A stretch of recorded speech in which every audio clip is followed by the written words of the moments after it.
What is up, everyone? It's Thomas with Real Broker here in St. Augustine, Florida, coming at you live every Wednesday at 8 p.m., going over the market stats, the news you know about, everything about buying, selling, or investing here in Northeastern Florida. And we're doing a Q&A. So if you have any questions when I go through any of the market stats, any of the news that I'm going to cover here, throw them in the comments below. If you're watching it live, I will answer it live. If you're watching the replay, I'll come back in the comments and I'll answer it the best I can. Sometimes it's hard to understand what people are saying in the comments, but we will do the best we can as we always do. So without further ado, let's take a look at the market stats. I'm going to take a look at St. Johns County and Duval County as a whole, and we'll go from there. Okay. So here we go. So this is the entire Jacksonville metro service area, right? So this is Baker County, Duval County, Nassau County, St. Johns, Clay County, a whole bunch of counties that are fed into this. And overall, from March of 2024 of last year, we're actually down 4.1%, which that's actually a pretty big drop year over year and is not standard for what we've been seeing. So if we take a look at, let's just take a look at February, see what we're looking like since then. Only down 2.7% since then. We are entering the hottest part of the year, which is essentially from this time to the end of summer, where we do see prices appreciate.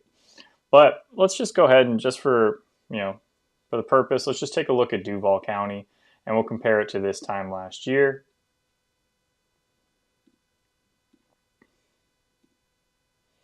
And prices overall in Duval are down 6.2% year over year. So if you bought a home in March this time last year, you're down about $20,000 on your purchase, which is not ideal, right? We don't like to see that, and that's not typical for what we've been seeing for our market. I will say, as we leave the winter, which is typically the slowest point of the market, and you can look every year, we'll have our peaks in summer. It'll drop down towards we get December, January, and then March starts to pick up a little bit. And that's across our entire Northeastern Florida market here. So it is typical to see lower prices during this time of year. And you'll see a good price differential between summer and winter, normally several percent, just based on how it goes. So pretty interested to see that. St. Johns County, I took a look earlier, and St. Johns County is doing better, but nothing crazy, right? So let's just take a look at St. Johns. We're only up 1.1%, but as you can see, we've been kind of teetering around this 500,000 level since 2022 when those interest rates really hiked up pretty good. So you can see we're just hovering right around that. As we move forward into this market in the summer, this will be a really interesting number to watch because really when we're comparing this time versus last year, they're about the same market in my opinion. But from what we can tell, and let me pull this up here, our active inventory is much, much higher than it was, right? So it says 40% higher compared to this time last year. And this is in St. Johns County, right? So 2,129 homes on the market in March 2024 versus almost 3,000 now. And you can see it kind of dipped a little bit in December, which is typical, and then started going up once the new year came. So this is something to keep an eye on for the foreseeable future here, just to make sure that the inventory isn't getting too crazy. Because once inventory goes above a certain amount, that's where we're going to start to see price decreases in general. A good indicator of this is going to be months of supply. We're at 5.7 months of supply of inventory. Really, once we get over into the 7-8 range, that's where we could potentially see prices start to go down versus going up. So much different than what we saw back in March of 2022, where we had less than a month of supply. So if we stopped putting homes on the market in March of 2022, that would have meant that we'd have less than a month. All the homes that were on the market would have sold within that time frame. Essentially now, with roughly 3,000 homes in the market, they're expecting there to be about 3,000 sales in 5.7 months if nothing else comes to the market. So that's a good indicator of supply and demand, right? So any questions about the market stats, guys, let me know. I did put out a good market stats video just last Saturday. So if you look at my most recent upload, aside from this live stream, it's pretty in-depth. And we talk about unemployment, we talk about inflation, talk about jobs here in the area, and we also go into the market and really kind of prepping. If you are looking to buy, super important because it's going to give you a good perspective If you're looking to sell, once again, also very important because you need to know what your active competition is, right? And that's the biggest thing. And with most houses here in Florida and St. Johns County in general, they're about the same, right? So unless you're going into like downtown St. Augustine where you have more historical homes that were built, 60 to 100 years ago, where they have a little bit of what we would call character, right? Whereas we have probably 80 to 90% of our inventory was built after 2000. So like we have the early 2000s where you have split floor plans, and then we have new construction of today where it's like the open floor plans. So if you're in those two buckets, very hard to compete for you, especially when you're competing with new construction and you have a new construction home. Very hard for you to compete with what the builder is having to offer. And even if you're a resale that's within 10 to 20 minutes of a new construction home, makes it once again very hard to compete because they are buying down the interest rates so low and they're paying closing costs. They're essentially keeping more money in people's pockets, which is what people want. Man, I've been talking all day. Phone's ringing off the hook. It's a good problem to have, but it is a little tiring. So any questions about the market stats, guys, throw them in the comments below. We're going to go on to the next news story here. I've got, I think, 4 or 5 for you here tonight. And also, if you want to just get this stuff to your email, I do have a newsletter sent out every Friday where we cover all this stuff. I also do a little market deep dive where you can look at the graph that I'm talking about, and I kind of dissect it a little bit more. We also have our deal of the week, which is typically a new construction home, but sometimes we find a home that we just find that's really unique. We think it's a solid deal. So if you want that, you can throw your email in the comments below, and I'll make sure to add you to that as well. So I think it's a good value. I really put a lot of time into the newsletter because most real estate newsletters are just wonky and stupid. Like, hey, it's springtime, time to spring forward and set your clocks. Like, no one needs that. They have a cell phone. You know what I mean? So either way, I've actually tried to put some value into it. So if you want that, leave it in the comments below and I'll get you added. All right, let's go to the first news story here, guys. And what I wanted to do is talk about the market. So that's not it. A second here. Nope. Oh. Why aren't these in order? Okay. Why is this doing this to me? It was just fine before. Okay. Well, stocks surged as Trump announces a delay to the tariffs. Now, if you weren't paying attention, I know many of my viewers are because they're research-driven people. The market really took a significant dip over the past week, and that's in response to the tariffs that Donald Trump essentially put on every country that we trade with, a reciprocal tariff that had a tariff on us, right? I don't want to say tariff anymore in one sentence than I just did. But we saw a reaction in the bond market. We saw a reaction in interest rates, and it all happened very quickly. Interest rates actually went down to like 6.3%. We saw the bond market plummet down as well, which is why we saw interest rates go down. But then in a reversal this week, we saw the bond market explode and go way back up. I think it hit 4.8% for the 10-year Treasury, which, just to recap, bond market is a good way to look at interest rates because they typically trade within, they call it a dance. They dance together, right? So it's always a better indicator for what's going to happen with interest rates. Take a look at the 10-year Treasury. So that went crazy this week. Interest rates are now up at 7%, which to have that big of a swing within a couple of days is pretty crazy. Now the market is completely rebounded, not 100% to where it was, but made one of the largest gains I think ever, as from what I saw in the stock market, because he said, hey, we're going to do 90 days to figure this out. We're going to put a pause on these tariffs. So really like to know what you guys think about what's going on with these tariffs. Just from me, I do think it's Donald Trump and the United States kind of swinging the trade, because at the end of the day, we are a consumer economy. We don't manufacture really anything. But at the end of the day, if we're such a large buyer from many, many countries, we affect their economy by not buying as much, right? So using these tariffs as a negotiation tactic, I think, is the right thing to do. Doesn't mean that it doesn't suck for the immediate time period right now, which is, causing a whole bunch of uncertainty, which the markets do not like uncertainty. People don't like uncertainty. So that's really where we're seeing some of the biggest problems here. Let me know what you think about what's going on with the real estate market in regards to the 10-year Treasury, mortgage interest rates, and tariffs. Of course, we'll stay up to date on all this kind of stuff every Wednesday at 8 p.m. So you could just hop on here and let me know what you think. That'd be really appreciated. Love getting the engagement from you guys. So let's go on to the next news story here. All right. Now let's see. That's not the one. That's not the one. I think this is it. Let's see. Okay. So this one doesn't surprise me at all, but St. Johns County is actually named one of the best places to be a remote worker in the entire country. Californians and East Coasters are flocking to a touristy Florida beach turned remote work hotspot. The locals aren't happy about it. And I've, of course, covered this before. They're unhappy because the affordability here skyrocketed over the past 5 years. We had a 60% price increase in 5 years, which is not ideal for many people.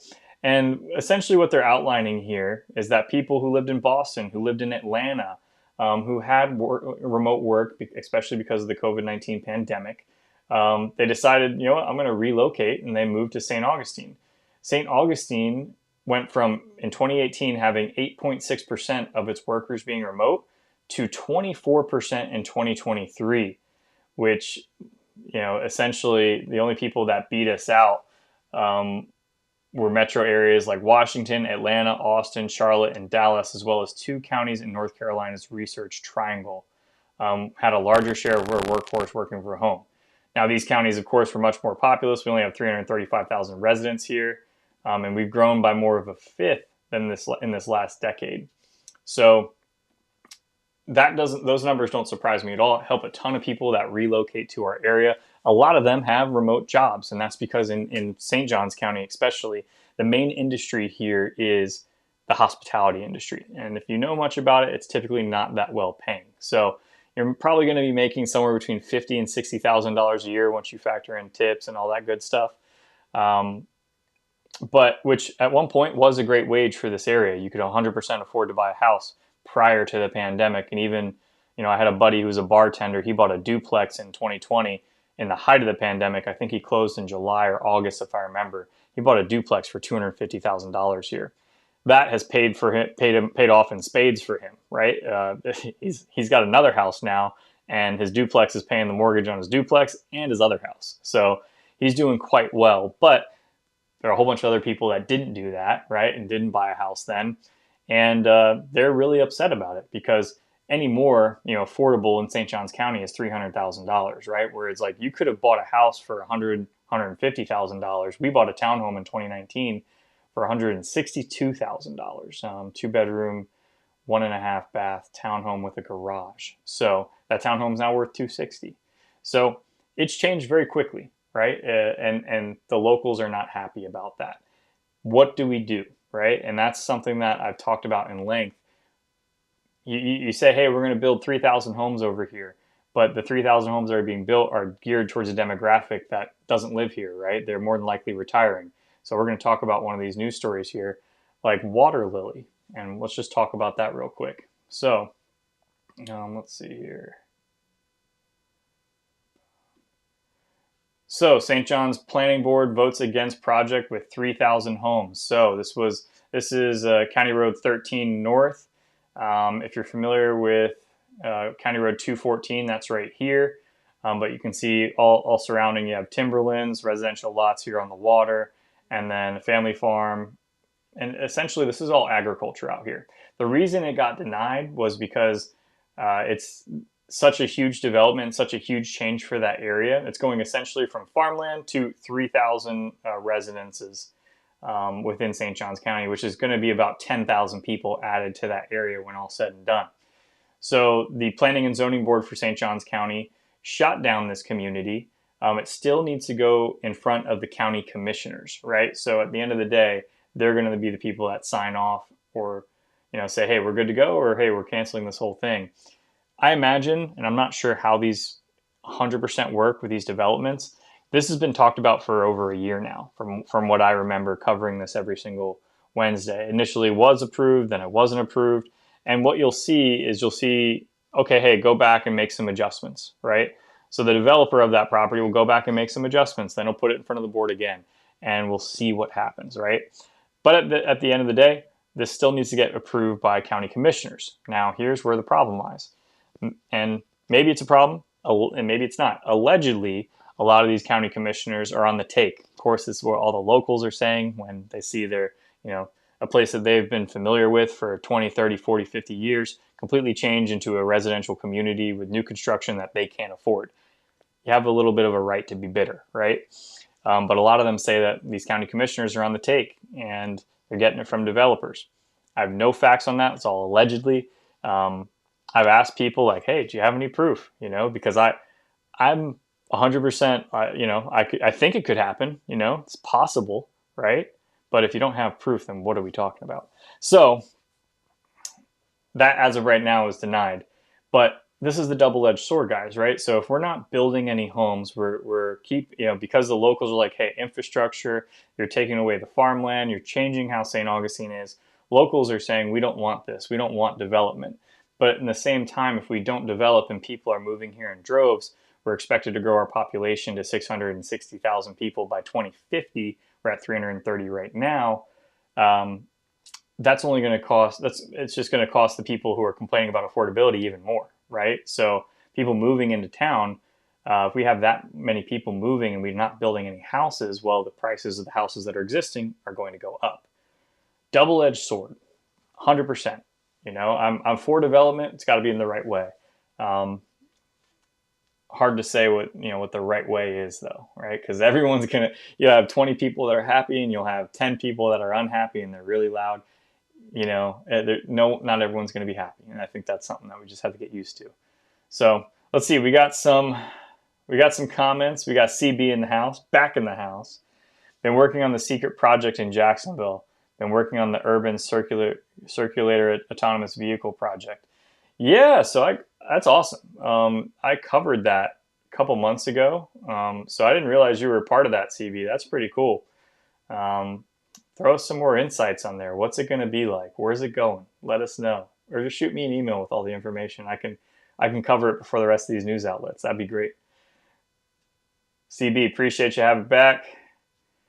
We got Sci-Fly the Fish Guy. I'm a fan of the chaos theory in regards to tariffs, but there's a chance it backfires. At the same time, I think America is the most resilient country that exists. We will find out sooner than later. Yeah, 100. I mean, I have to agree with you. No one.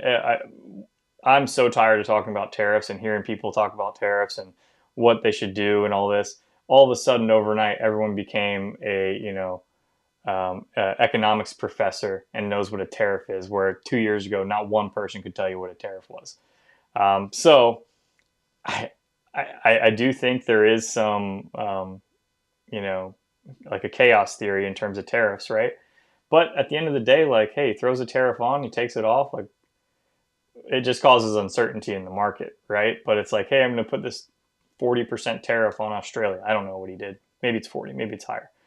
And they're like, hey, oh no, this is going to be terrible. And then it causes a really bad reaction in the market.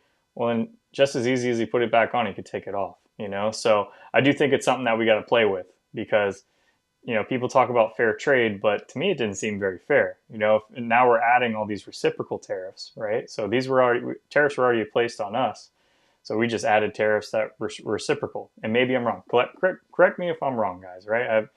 I got no dog in this fight, but it seems to me like, hey, if we're one of the largest consumers and we're a consumer economy, we should be able to throw that around a little bit. If I'm buying bulk from anyone, just like I'd go to Costco, I expect a little bit of a discount, right?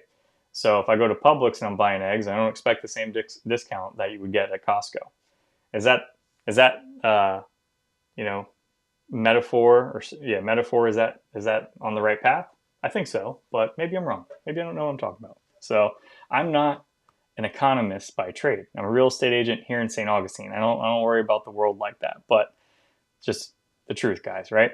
So any comments about that? You think I'm full of it? You think I got it dead wrong? You think I got it dead right? Let me know in the comments below. Let's go to the next news story, guys. I've been on these tangents lately. I really need to reel it in. So let's see here. This is a really cool community. I love this idea.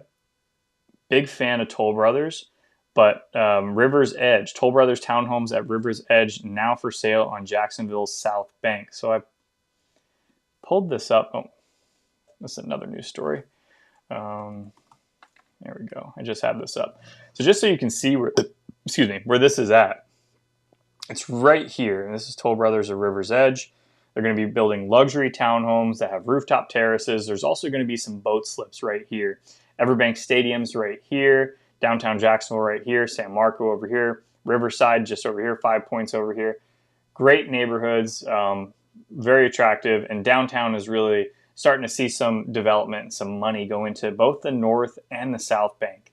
And they're starting to redo both of the riverfronts, right? Which in reality is something that it desperately needed. Downtown Jacksonville, for many of you who don't know, is not your typical city, right? Where if you were living in, let's say, Austin, you would go to downtown Austin to hang out. In Jacksonville, you don't do that. You go to Jacksonville Beach, right? Or you go to Riverside, or you go to Avondale.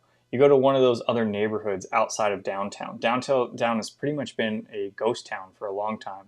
And, you know, half the time you're walking downtown, you'll kick a Narcan box over, which is like happened to me 3 times every time I walk down there. So it's starting to change pretty rapidly. And that's a good thing. Money's going into this area, new development's going into this area. And this is a sign. I mean, Toll Brothers is a huge developer nationally. And for them to put money into something like this on the South Bank, I think that's a good buy. I also think I'm now more of a townhome guy than a single family home guy because I don't want to take care of grass. It drives me insane. St. Augustine grass drives me insane. But these townhomes look sweet.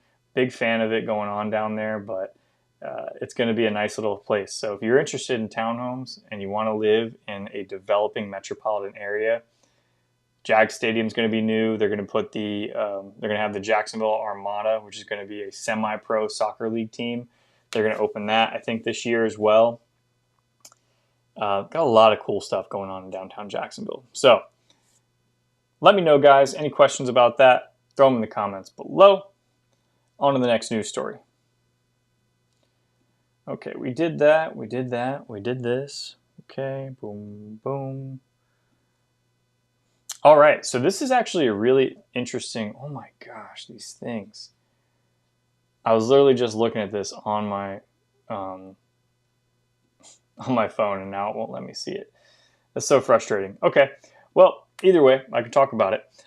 So there's something that's changed within the real estate brokerage community where it's called clear cooperation. At least that's the headline. But for what you guys need to know is that essentially realtors have given up the power that they had to Zillow, right? And we did that years ago, and it's a partnership that is a deal with the devil. At the end of the day, Zillow is a free site for consumers, makes it really easy. It's my favorite website to use in terms of searching for homes, right? I like it better than our MLS, right? If I'm looking for information, I'm going there. If I'm just like scrolling through homes, I'm going on Zillow. So what all realtor associations did is we gave Zillow access. We say, hey, we're going to populate everything to Zillow, realtor.com, homes.com, Redfin, every platform you could think of. And really that's the best thing for the consumer. Well, at the same time, Zillow's free for consumers, but realtors, Zillow's whole business model is they sell leads from their platform back to realtors. So for example, if I listed a house on 123 Main Street and I put it on the Zillow platform, Zillow is going to generate leads off of this and then sell it to an agent who owns that zip code and pays for that zip code. So they're going to give you like 30 leads a month for $5,000. They're going to sell that to that agent in that zip code. So the leads that came off of the listing that I put up online are now going to a different agent that doesn't know anything about the house. So yes, easy to use for consumers, but at the end of the day, it reroutes you to an agent that has nothing to do with the listing of the home. So to wrap this up, what's happening now is real estate MLSs are now giving the option for you as a seller to be able to promote on my private website. So before it hits the MLS, I can promote it on my private website. And the example they used, and the person driving this was Robert Refkin at Compass. Compass is essentially a virtual brokerage. They don't really have a presence here in Northeastern Florida, but they're big in a lot of the large metropolitan markets, New York being one of them. So essentially what he's saying is like, hey, I want to take this seller's listing and I want to promote it within Compass in our ecosystem to get a buyer for it within our ecosystem before we put it out into the MLS for everyone to see. So this is where it's not a great thing, right? So for profession, it's a great thing because we're protecting data that at the end of the day, like if I list a home and I get leads on that home, the people interested in that house should call me directly because one, I know the most about it, but I also have the listing, right? So it makes the most sense in that regards. But in terms of the consumer, they're left out because who's to say that that one company, whether it's Real Broker where I work or it's Compass, has the best buyer for that property, right? That's where it gets murky in my opinion. And in my opinion, I think what we need to do is what's best for the consumer, not for what's good for our setup. At the end of the day, maybe I'm shooting myself in the foot. You know, National Association of Realtors already lost that lawsuit last year. They shot us all in the foot. So it's all good. I have someone that trolls me on here. I really hope they do. But he puts on like every video. He's like, "Are you a flat fee realtor yet? Are you charging a flat fee yet?" And I'm not. I'm still collecting my commission from the seller just like I was before. Nothing really has changed in that respect. It's just another piece of paper that you have to sign. That's pretty much the only change I've noticed. So really interesting, guys. I don't think that's in the best interest of the consumer, but what do you guys think? There is a little bit of a fair play going on, right? Where it's like, hey, this is a business, this is an industry. We do need to protect that, right? But I also believe at the end of the day, what's best for the consumer is best, right? Because at the end of the day, if I buy a house, I'm a consumer. I'd want to know, opposed to the most perfect home for me being, you know, tucked away in this little corner of, you know, Compass or Real Broker or whatever, you know, whatever, put any brokerage in there. It's tucked away within their ecosystem. I can see it and I have fair play against everyone else on the market if it's on Zillow, right? So we'll see. We'll see what happens. But as of right now, that is something that is changing and it's just recent. So I think I have one more news story here. Let me double check. One more news story and then we're done. Okay. Wait, maybe two. Okay. So Summerhaven, we've been talking about this, guys. And I mean, Summerhaven's going through it. If you're not familiar, I'll pull it up here where it's at. But essentially what they're having problems with is erosion and then potentially losing their houses because the river is going to reclaim it. So this is the area of Summerhaven and St. Augustine. Old A1A is right down here where it's like if you've ever driven the stretch, there's like houses out here that are on stilts that are on the middle of sand. And you wonder like how do people get back there? And it's by 4x4 and it's on like a dirt road. So essentially what's going on with them is they, where are we at? They're trying to bolster the north part of old A1A to protect it from erosion. But there's other issues that are challenging the area that St. Johns County has to manage. Now, the county's saying like, hey, I don't know if we're going to be able to manage all this, right? This is a huge project and the money's got to come from somewhere. But we don't know if we can handle all this. And then you have people that are saying like, hey, I'm so glad they did that, infrastructure project where they renourished the beach and they added some protections from erosion, such as massive rocks, so that they won't move. But then it took away our beach access, right? So there's for and against, right? Of what's the right thing to do, what's the wrong thing to do. That is where Summerhaven is right now. And if you're an owner there, it's one of those things where it's like, what's going to happen to my home? Is the river going to reclaim my home? And that is a very big possibility for a lot of those residents out there. As a taxpayer here in St. Johns County, that's a hard question, like where it's like, hey, another couple $1 million going out there to Summerhaven to fix the problems.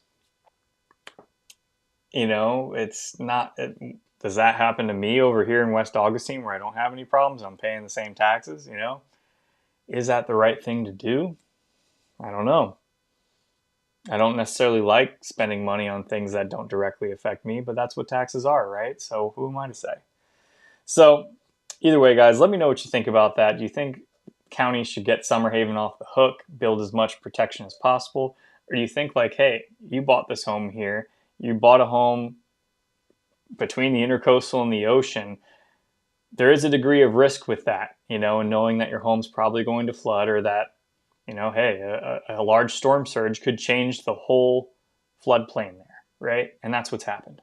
So we'll, of course, stay up to date on it. I don't think anything's drastic is going to change. County will probably say, hey, we'll throw a couple million at it. We'll probably ask for a grant from the state, see what we can do. But I think eventually they're going to kick this can so far down the road, they're going to be like, homeowners, you're on your own. But that'll probably be years from now. I probably won't even be in the business. Who knows? But all right, guys. Any comments on that? Oh, we got one comment here, Sci-Fly. Any comments? Are builders' incentives typically used to compete with other lenders that have higher rates, or used to try and fill out their own developments no matter what the average market rate is? Yeah. Yeah, so they're just beating market rate. And how they're doing that is just by buying it down, right? So that's the incentive, is like, hey, you can go buy over here and get a 4.9% interest rate. Like closing costs, paying the closing costs is a big deal, right? So if you're buying a $500,000 house, closing costs are about 3.5%. You're going to spend somewhere between $16,000 and $18,000 just to close on the house, and that's just costs associated with the loan, right? The builders say, hey, we'll pay that. Oh, and by the way, we'll also buy down your interest rate, which will save you hundreds of dollars a month and also hundreds of thousands of dollars over the course of 30 years.